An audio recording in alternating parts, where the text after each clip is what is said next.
How do you present yourself to set yourself apart from other syndicators?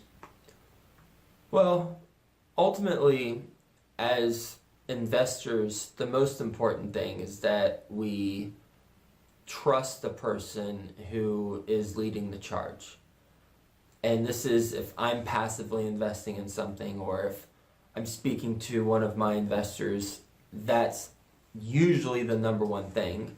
And then it's alignment of interests with a focus of capital preservation. And perhaps they're right up next to each other. Capital preservation, trust the person, because they go hand in hand. And how I differentiate myself, and it's not earth-shattering, it's just I am who I am.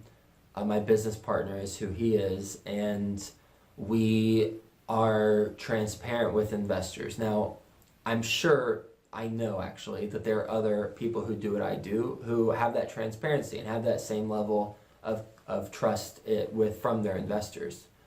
So there's nothing quantifiable about differentiation, but there is one very tactical thing that I will mention in addition to the trust factor, and that is that on our asset management fees, we put those in second position to our investors' preferred return.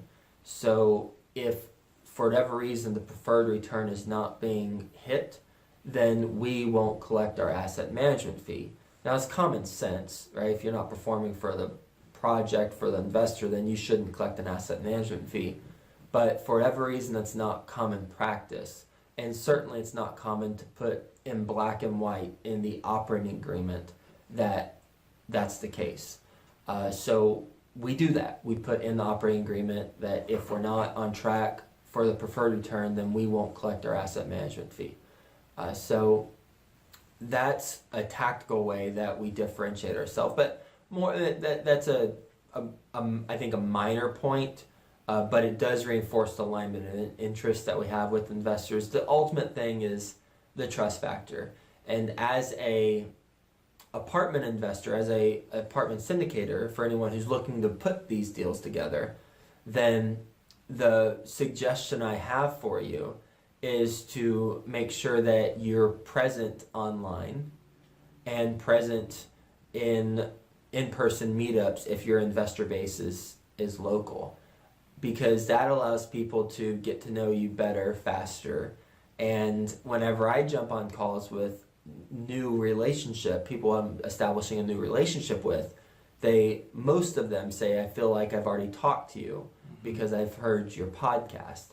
And that, from a back-end standpoint, differentiates us because it establishes the trust much faster, and because they can listen to 1,000+ episodes of my voice if they dare to do so.